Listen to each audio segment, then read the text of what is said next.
vous commencez à vous intéresser à la bourse et dans tous les articles que vous lisez, dans toutes les vidéos que vous regardez, on vous parle d'ETF. Mais qu'est-ce qu'un ETF? En quoi est-ce différent d'une action? Est-ce la meilleure façon d'investir en bourse? Si vous n'avez jamais investi en bourse via des ETF, c'est la vidéo parfaite pour vous. Et si vous avez déjà des ETF dans votre portefeuille, eh bien c'est aussi la vidéo parfaite pour vous. Les ETF, que l'on appelle également des fonds indiciels, sont des outils permettant d'investir de manière passive sur les marchés financiers. C'est l'outil idéal pour toute personne débutant dans l'investissement en bourse, mais aussi, et on va le voir plus en détail dans cette vidéo, pour les investisseurs plus confirmés. Leur part dans l'industrie des fonds d'investissement est en forte progression et ils sont aujourd'hui de plus en plus utilisés par les investisseurs particuliers et institutionnels. Aux États-Unis, par exemple, les fonds indiciels pèsent désormais plus lourd que les fonds communs de placement. Petite information avant de débuter, sachez que vous trouverez en description de cette vidéo une liste complète des meilleurs ETF sur lesquels investir. Il vous suffit de rentrer votre adresse mail et vous aurez accès à la liste et également à d'autres ressources gratuites. Voilà, pour commencer, nous allons voir ce qu'est un ETF. Un ETF, c'est un fonds indiciel qui vise à répliquer de manière automatique l'évolution d'un indice boursier. Les fonds indiciels ont été créés par John Bogle et le premier fonds indiciel a vu le jour en 1975.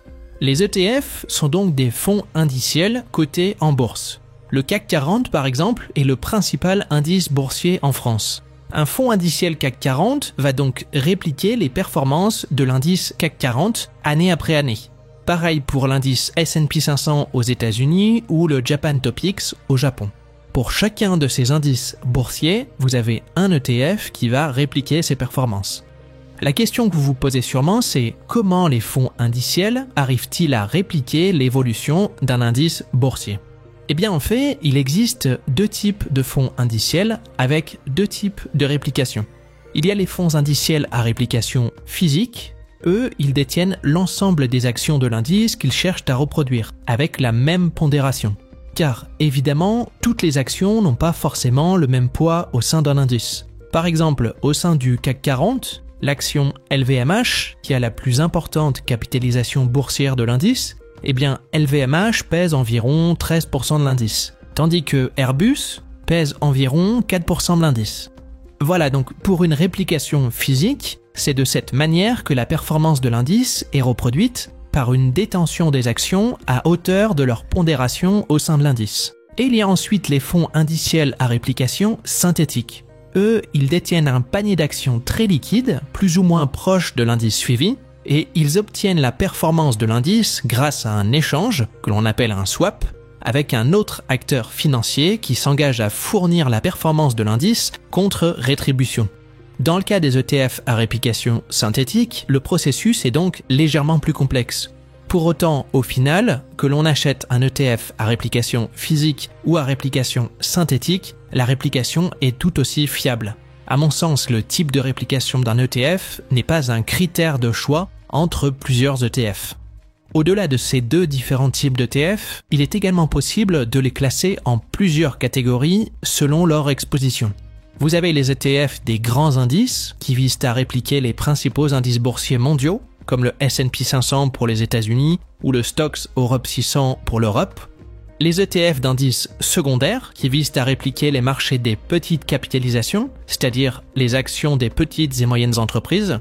Les ETF obligataires qui répliquent des indices d'obligations avec plusieurs sous-catégories selon la nature des obligations et leur maturité. Les ETF or et matières premières qui répliquent l'évolution du cours de l'or ou de différentes matières premières, métaux, produits agricoles, énergie fossile, etc. Les ETF sectoriels qui vont contenir uniquement des actions d'entreprises d'un secteur en particulier, nouvelles technologies, biens de consommation, secteur du luxe, de la défense, etc. Les ETF à exclusion qui vont répliquer de grands indices mondiaux tout en excluant les actions d'entreprises qui ne respectent pas certains critères, comme par exemple des critères sociaux ou environnementaux pour la finance éthique. Les ETF Smart Beta qui vont viser à s'exposer à certains facteurs, taille, qualité, dividende, momentum, afin de réduire la volatilité et d'augmenter la performance. Les ETF à effet de levier, eux, ils reproduisent le cours des indices avec un effet de levier qui multiplie par 2 ou par 3 leur évolution journalière. Attention avec ces ETF car l'effet de levier peut agir à la hausse comme à la baisse. Et enfin les ETF short qui reproduisent le cours inversé des grands indices nationaux, ce qui permet de parier sur la baisse des marchés. Donc vous voyez qu'il existe de nombreux ETF susceptibles de répondre à des stratégies extrêmement variées. Alors, pourquoi parle-t-on autant des fonds indiciels et pourquoi est-ce la meilleure façon d'investir en bourse ? Une des premières raisons qui fait que les ETF sont la meilleure façon d'investir en bourse, c'est qu'ils sont imbattables au niveau des frais. Les ETF ont des frais bien inférieurs à ceux des fonds communs de placement. Chez la plupart des émetteurs de fonds indiciels, une bonne partie des ETF référencés ont des frais de gestion inférieurs à 0,3% annuel. En investissant dans les fonds indiciels, la majorité de la performance de votre portefeuille vous revient et vous ne payez que très peu de frais. Peut-être pensez-vous que payer 0,25% de frais annuels ne fait pas une grosse différence avec 2,35% de frais annuels, qui sont les frais moyens des fonds communs de placement. Eh bien, c'est une grosse erreur. Imaginons que vous investissez 10 000 € pendant 30 années. Vous obtenez un rendement de 8,5% par an. Si vous aviez placé ces 10 000 € en fonds indiciels, vos frais s'élèvent à 0,25%, soit un rendement net de 8,25%. Au bout de 30 ans, vous avez obtenu 107 854 €. Si vous avez placé ces 10 000 € en fonds communs de placement, vos frais s'élèvent à 2,35%, soit un rendement net de 6,15% par an. Au bout de 30 ans, vous avez obtenu 59 924 €, soit quasiment 2 fois moins. L'écart est juste énorme. Payer 2,35% de frais par année revient à laisser s'évaporer près de 50% de votre rendement sur 30 ans. De leur côté, les fonds indiciels vous permettent de conserver plus de 93% de votre rendement. Par ailleurs, la performance des ETF est supérieure à celle des fonds communs de placement. Tous les ans, vous avez l'étude Spiva qui mesure la performance des fonds communs de placement par rapport aux indices. L'étude Spiva démontre que plus de 90% des fonds communs de placement sont battus par leur indice de référence sur une période de 15 ans. Cela revient à dire qu'investir dans des fonds indiciels vous offre la garantie de battre au moins 90% des fonds à gestion active. Avoir un portefeuille d'ETF vous place donc parmi les investisseurs les plus performants. D'ailleurs, à ce sujet, si vous souhaitez savoir comment vous constituer un portefeuille d'ETF, vous pouvez aller regarder la vidéo qui s'affiche actuellement en haut à droite de votre écran. Autre point positif, c'est la tranquillité d'esprit que vous procurent les ETF. Lorsque vous investissez dans un fonds commun de placement ou si vous sélectionnez vous-même vos actions, vous allez régulièrement vous demander si vous avez fait les bons choix. Et en cas de mauvaise performance, vous allez probablement vous en vouloir de ne pas avoir su faire ces bons choix. Par contre, si vous investissez dans l'ensemble du marché via un ETF, non seulement vous n'avez pas à choisir individuellement vos titres, mais vous êtes sûr d'avoir fait le bon choix. Le bon choix, c'est celui d'investir dans l'ensemble du marché et donc de ne pas avoir à choisir. Du moins, votre choix, c'est de tout choisir. Et cela vous permet d'éviter d'avoir à vous demander si vous avez fait les bons choix. Bref, j'espère que vous m'avez compris. Les ETF permettent d'investir avec plus de sérénité en vous posant moins de questions. C'est donc l'idéal pour conserver un sommeil de qualité. Autre avantage des ETF, c'est qu'ils réduisent fortement les risques. Lorsque vous investissez dans un indice largement diversifié, vous vous moquez de la performance individuelle de chaque action contenue dans l'indice. Seul vous importe la performance globale de l'indice. Si une entreprise venait à faire faillite ou à disparaître de l'indice, elle serait immédiatement remplacée par une autre qui, elle, serait une entreprise en croissance. La performance des indices est donc peu affectée par les déboires de quelques entreprises.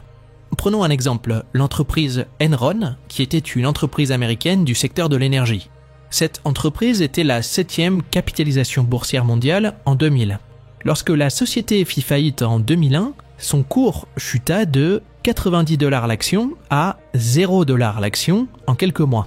Tout investisseur qui n'avait que quelques actions dans son portefeuille, dont l'action de l'entreprise Enron, a forcément souffert de cette fin brutale. En revanche, en regardant les cours du S&P 500, le principal indice boursier américain, rien n'indiquait que la 7e compagnie mondiale venait de disparaître. Et c'est là un des énormes avantages des ETF, c'est qu'ils diluent le risque grâce à leur diversification. Encore un avantage des ETF, c'est qu'ils vous permettent de gagner du temps. Qui dit fonds indiciel dit gestion passive. Et qui dit gestion passive dit que le temps nécessaire pour investir est proche de zéro. Les ETF répliquent automatiquement la performance d'un indice. Une fois acheté, vous n'avez plus rien à faire. À titre personnel, je passe moins de 5 minutes par mois, littéralement moins de 5 minutes par mois, à investir en bourse via des ETF. Donc, grâce aux ETF, vous pouvez donc continuer à vivre votre vie pendant que d'autres passent leur soirée à sélectionner des actions. Autre aspect méconnu des ETF, c'est que leur performance passée a du sens. Je m'explique. Autant la performance passée des fonds communs de placement n'a aucun sens car leur composition évolue et les gestionnaires changent régulièrement, autant la performance des fonds indiciels, elle fait sens en termes de stabilité. Pourquoi ? Parce qu'un fonds indiciel représente l'ensemble d'un marché et que sa performance à long terme est donc une bonne approximation du niveau de rendement moyen attendu. Évidemment, les performances passées ne préjugent pas des performances futures. Pour autant, cela reste un excellent indicateur des performances que l'on peut raisonnablement espérer d'un investissement. De par leur grande diversité, les ETF permettent aussi de mettre en œuvre un grand nombre de stratégies. Il est possible de se construire facilement le portefeuille d'investissement désiré, tout en sachant exactement ce qu'il y a dans chaque ETF investi, puisque leur composition est totalement transparente. Si vous souhaitez investir aux États-Unis, vous achetez du S&P 500. Si vous êtes convaincu que le secteur du luxe a un bel avenir devant lui, vous achetez un ETF qui reproduit la performance des entreprises du secteur du luxe. Les ETF permettent de maîtriser totalement dans quoi vous êtes investi tout en étant largement diversifié. Petite parenthèse dans cette vidéo, j'ai un petit exercice pour vous qui va vous prendre 3 secondes. Si la vidéo vous plaît, mettez un pouce bleu et abonnez-vous à la chaîne afin d'être informé dès qu'une vidéo est publiée. Enfin et surtout, les plus grands experts, les meilleurs investisseurs de notre époque, recommandent l'achat d'ETF. En investissant dans des fonds indiciels, vous suivez leurs précieux conseils. En voici quelques exemples et on commence par Warren Buffett. La plupart des investisseurs, tant institutionnels qu'individuels, constateront que la meilleure façon de détenir des actions ordinaires est à travers un fonds indiciel dont les frais sont minimes. On continue avec Charles Schwab, un autre géant de Wall Street. 98% de la population devrait essentiellement investir dans des fonds indiciels. Ce sont les instruments de placement dont les résultats sont les plus prévisibles. L'investisseur s'en tirera mieux qu'en faisant de la sélection de titres, qui est très difficile, surtout en travaillant en même temps. On ne peut pas faire les deux en même temps. Scott Simon. Les médias parlent des victoires ponctuelles et spectaculaires obtenues par les fonds gérés de manière active, mais pas des fonds indiciels qui produisent des résultats positifs de manière régulière et qui, au final, sont gagnants. Mark Hulbert. Lorsque vous réalisez combien de conseillers ont effectivement battu le marché ces dernières années, vous devriez essayer de faire mieux, investir dans des fonds indiciels. Et enfin, David Swensen.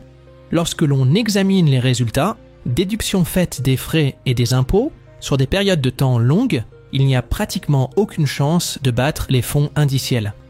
Voilà, j'aurais pu en rajouter d'autres, mais je pense que cela suffit. Si les meilleurs investisseurs de la planète eux-mêmes vous conseillent d'investir dans des ETF, vous savez ce qu'il vous reste à faire. Maintenant, essayons d'être le plus objectif possible et voyons voir quelles sont les éventuelles limites des fonds indiciels. Car oui, aucun support d'investissement n'est parfait et les ETF ne font pas exception. Donc, analysons les risques et les limites des fonds indiciels. Premier risque identifié, les ETF pourraient conduire à l'uniformisation des cours. Investir dans un fonds indiciel large comme le CAC 40 revient à investir uniformément dans chacune des 40 entreprises dont est composé l'indice CAC 40. Peu importe leurs résultats, leurs bénéfices, elles sont toutes traitées de la même manière, ce qui peut, dans l'absolu, conduire à une certaine uniformisation de l'évolution des cours des actions. Conséquence, les marchés deviendraient alors moins efficients, c'est-à-dire que le cours des actions reflèterait moins la valeur réelle des entreprises. Sauf qu'on est encore très très loin du 100% ETF chez les investisseurs. Par exemple, en Europe, seuls 10% des investisseurs achètent des ETF. Dit autrement, 90% des investisseurs continuent à acheter des actions ou investir leur argent dans des fonds communs de placement. et ces fonds communs de placement ont même probablement encore de beaux jours devant eux grâce à un excellent marketing.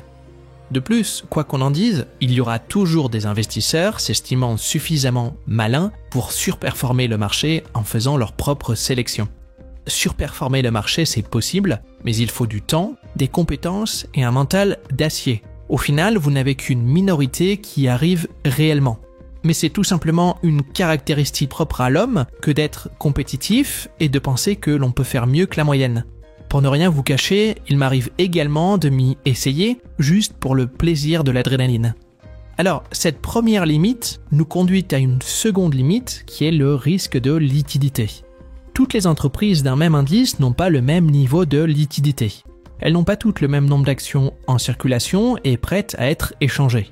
En cas de désinvestissement massif des ETF, dans le cas d'un véritable krach boursier par exemple, il pourrait donc y avoir des problèmes de liquidité.